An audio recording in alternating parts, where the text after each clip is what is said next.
What's going on, everybody? Weapon X here. Welcome back to another video. Today we're going to be taking a look at part 2 of the developer update from Dead by Daylight and Behavior. So just hopping on right into it, we're going to check out what it's all about. First, straight away, killer updates. So the Deathslinger is getting a nerf, actually. So we're going to go into it. We're going to talk about exactly what they're doing. Currently, there's almost no delay between aiming down sights and being able to fire your weapon. Likewise, there's almost no delay between canceling your shot and going for a basic attack. True. This creates a lose-lose situations for the survivor where there's nothing they can realistically do to avoid getting hit. Sometimes, yes. For example, if they vault a window, you can easily aim down sights and fire without giving them a chance to dodge your shot. But if they decide not to vault the window, you can easily cancel your shot and hit them with a basic attack instead. Yeah, I mean, that's just part of playing Deathslinger. Additionally, since there's almost no delay, the survivor must constantly dodge and run erratically just in case the killer decides to shoot. Yeah, I mean, that's how you have to play when you're playing against Survivor. So let's see what they did. You can no longer shoot until you have fully aimed down sights.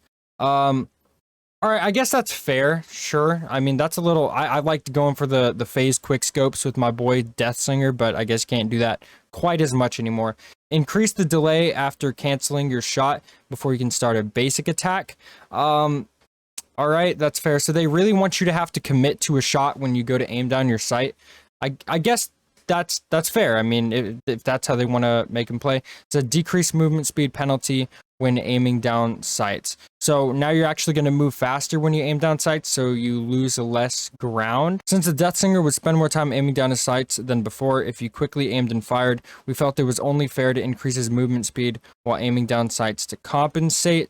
This will cause you to lose less ground while aiming and keep up with the survivors a little bit longer. Okay, that is a needed change. See, last but not least, we've increased the Deathslinger's tear radius to 32 meters. Okay. Honestly, the nerf feels kind of unnecessary because, like, I don't know, in my opinion, if you're gonna make him really have to commit to his shots and stuff in certain scenarios, like buff his reload speed or something. You know, so that way he's not even more, because he's already punished really hard for missing his shots. So now he's going to get punished even more when he's not even taking shots. That's just a little bit, I don't know. Deathslinger was already not a top tier killer, and that's going to make him worse. So I don't know. I don't necessarily agree with all of these. I think if they want to make this change, that's fine, but buff him in other aspects to you know, keep up with that. You can't just kill him even more. But that's what they're doing to Deathslinger. Let's take a look at the next one. The Plague has been in the game for a while now and hasn't seen a whole lot of change, but that ends today. We're making a series of quality of life changes that should make her more effective and fun to play. Great. That sounds good. First, we looked at infected objects. Previously interacting with something would cause your infection to increase faster. We're adding an additional penalty to interacting with something that is currently infected, meaning your infection will increase even faster than before. Additionally, we've increased the base infection duration on objects like generators from 35 seconds to 40 seconds. These changes will make infecting objects feel much more impactful. That's cool, because a lot of the time, like actually infecting objects like vaults, windows, or vaults, generators, things of that sort, anything that you can infect, hooks, it didn't do too much, but it was honestly a really useful thing. So the fact that they're going more into that and making that a more viable part of her kit is really good. Next, we turned her Vile Purge. The Plague takes a massive hit to her movement speed when she's on cooldown. Yes, if you play Plague, you know that. After purging or canceling her purge, we've increased her movement speed from 2.3 meters per second while on cooldown to 3.6. That's huge. That's a massive jump. Yeah, you're going to feel that one. This will cause her to lose far less ground when she does. Great. That's really good. That was one of her weakest points, in my opinion. One of the things that felt really bad for Killer was when you let go of your power button a little too soon, causing your power to be canceled entirely. Now, tapping the button or letting go before the minimum threshold will cause your power to continue charging until the minimum amount has been reached. Basically, it now works like the Hunter's Hatchet. That's good. That's going to make her power feel more effective to use, tighter loops and things like that. And she's going to not get so punished for really doing nothing, trying to use her power. That's really good. Finally, we've increased the time it takes to cleanse at a fountain from 6 seconds to 8 seconds. Okay. I feel like that's maybe a buff and a nerf, depending on how some top tier survivors play. They don't really like to cleanse anyways, so this is going to incentivize them to not really cleanse. But if they do, if they eventually cleanse, it's going to make them take longer, which is honestly probably for the best. Less time they can work on other things. Like other killers that are changing this update, we revised the Plague's add-ons as well and did a complete pass on some of the less powerful or rarely used ones. All right, so we've got 2 examples right here. Let's see the Prayer Tablet Fragment. Vile Purge no longer affects survivors. Increased object infection duration by 40 seconds. Increased infection from infected objects by 100%. Increased... Okay, so this is kind of like her like, I guess, like masochist type add-on, where it sort of weakens the power a little bit, but also helps you. Now it doesn't weaken them as much. This pretty much means that you get infection from, like, you know, infecting objects. So that's kind of cool. Allows you to tap into that a little bit more. Pretty interesting. A libinum incense. Oh god, I mispronounced all of these, you guys, my bad. Survivors who cleanse at fountains have their auras revealed for 4 seconds. That's pretty good. For a brown add-on, I actually like that. That's not a bad add-on at all. See, survivor item add-ons update. Surprise, we've also updated the description of item add-ons in this update as well for survivors. Okay, that's cool. That's good. Now they're giving us actual numbers and things. That's always great. I'm always a fan of that. Some more perk updates here. Windows of opportunity. Much like Zenshin Tactics, we're removing the cooldown from this perk entirely. We're also increasing the range from 24, 28, 32. Increasing the range to that. Cool. That's good. That's going to make the perk more incentive to use it, but I still don't think it's going to be good enough for people to really want to run these perks. Repressed Alliance has the potential to save a good chunk of progress when timed well, but due to the high requirements for the perk to activate, it cannot often be ready by the time you need it. That said, we've reduced the time required to activate the perk to 55, 15, 45 seconds. Okay, cool. They're pretty much trying to add more incentive to use some of these lesser used perks. Built to last, this perk shipped with fairly safe numbers to make sure it couldn't get out of hand, but that ended up making it a pretty unpopular choice. We've reworked it to be far more effective at what it's meant to do. Hiding in a locker for 14, 13, 12 seconds with the depleted item in your hand will cause it to refill to 99% of its charges. Each use of Built to Last reduced the number of charges refilled by 33%. That's pretty damn strong.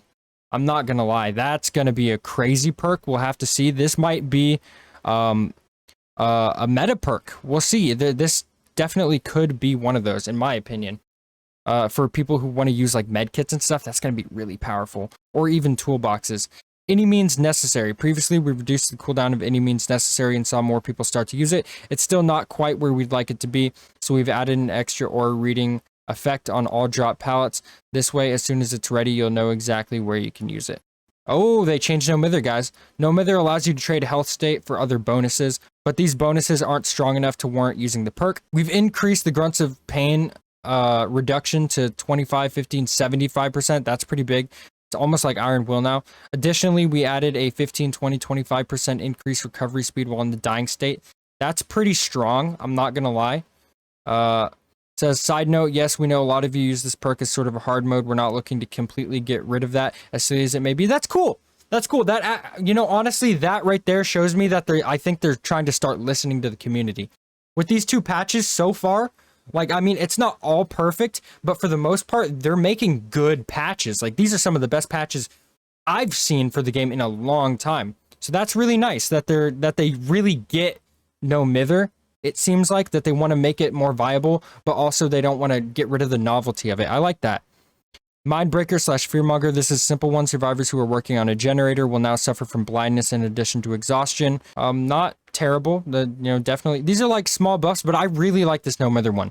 That actually tells me a lot about maybe where their mindset is going, and I hope they keep up with things like this. That not only do they want to improve perks, but also do things that the community actually wants, you know?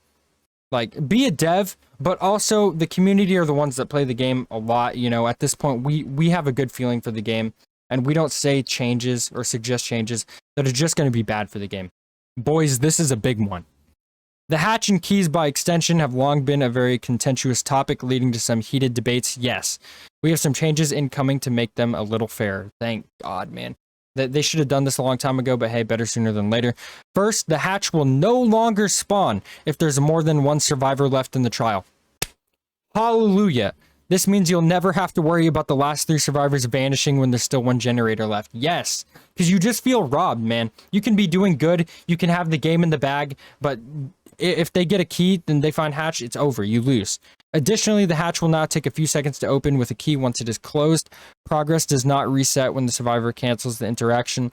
This eliminates the problem where a survivor can simply sprint straight to the hatch and instantly open it and escape. That's a really good change. And then we have some more info on boon totems. As promised in the anniversary live broadcast, we're introducing some new gameplay around totems.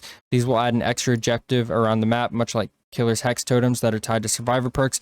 I don't necessarily know how I feel about this. I don't think this is going to be a good thing for the game, but we'll have to see it when it comes to the game to really get a feel for it. It depends on how strong the actual boon totems are. Survivors will be able to bless a totem, change it. Okay, yeah. I'm pretty sure you guys already know how the boon totems are going to work. Pretty much the survivors can pick a dull totem and put an effect on it, and it gives them a buff. It says pretty much a killer can interact with it to remove it, turning it into a dull totem. They will also be able to hear the boon totem when it's in range. That's nice. Okay, that's good. Each survivor can only have 1 boon totem activated at a time. Boon totem will combine the effects of all their equipped boon perks. Ah, okay, so you can run multiple boon perks and put it on 1 boon totem. Okay.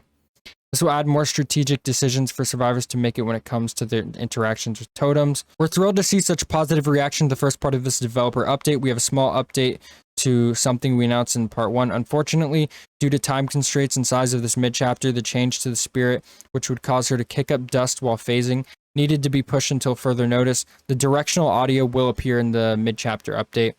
We see some mixed feedback to the dust change specifically, so we'll monitor feedback closely from the PTB and subsequent release to see if this change is ultimately necessary. Yes, dude! Yes! That is so good! Oh my god, Behavior, I love you. That's exactly what I was talking about in part 1. If you haven't seen part 1, definitely check out part 1. Talk about the spirit nerf and the trapper buffs. But that's exactly what I was saying. I was saying how the dust feels like overkill. They realize that. They're like, hey, we'll wait on that one. We'll see if it's even necessary to do it. So it seems Behavior also tweeted out some new add-ons for certain characters that they're changing. See the ultra rare videotape for the pig. Said survivors begin the trial with reverse bear traps installed. Yes. I'm assuming that, yeah, that replaces the original videotape. That's awesome, man. Because that feels like Saw too. Not only is that a really good iridescent add-on, but here's my thing. I wonder if it actually takes your traps too, or you still get to start with 4 traps. That's going to be a big part of it, but it doesn't say that you lose your bear traps. So that is such a cool add-on, and it feels like Saw. Like, you know how in Saw they all wake up and like they're in the trap, you know, with the game? That's what this feels like. You start the trial, you're like, oh shit, we all got bear traps on. Like, it's the Saw map. Like, oh bro, that's so clean. See, Vanity Mirror. Evil Within 2 reveals survivor auras when stalking within a 16-meter range. Evil Within cannot progress past tier 2. For each score hit, grant 100% blood points in the brutality category, an additional 150% in the devious. Okay, that's pretty cool. They're just making Vanity Mirror a little bit better. I like Interlocking Razor. Failing a jigsaw box skill check while injured will inflict deep wound on a survivor. That's cool. That makes the Interlocking Razor better. I don't think that this is going to be a a much used add-on, but also there's more incentive now. If you're like just starting with Pig, this isn't something terrible to use if you don't have a lot of the better add-ons. So I actually really like that. And we got even more add-ons that they tweeted out, you guys. Another Pig one. Bro, they're showing the Pig some love, man. This is great. Increase available reverse bear traps by 1. When a survivor with a bear trap is working on a generator, that generator's aura is revealed to you. That's so cool. That's so cool, because then that forces them to actually want to have to take care of these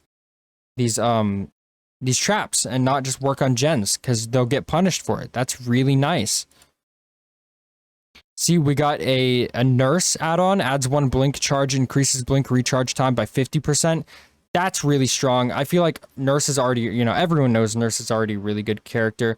So in the right hands, this is going to be a nasty, nasty build. I'm looking at you, Super Alf, like the Nurse main right there, bro. He's gonna tear it up with this add-on, and I look forward to that. Shop Grease, another Pig add-on, bro. I love the Pig. Thank you, Behavior. Thank you for actually paying attention to her for once. Increase ambush attack charge by 50%. Decrease ambush attack miss cooldown by 25%. That is nice. That's like the videotape, but better, in my opinion.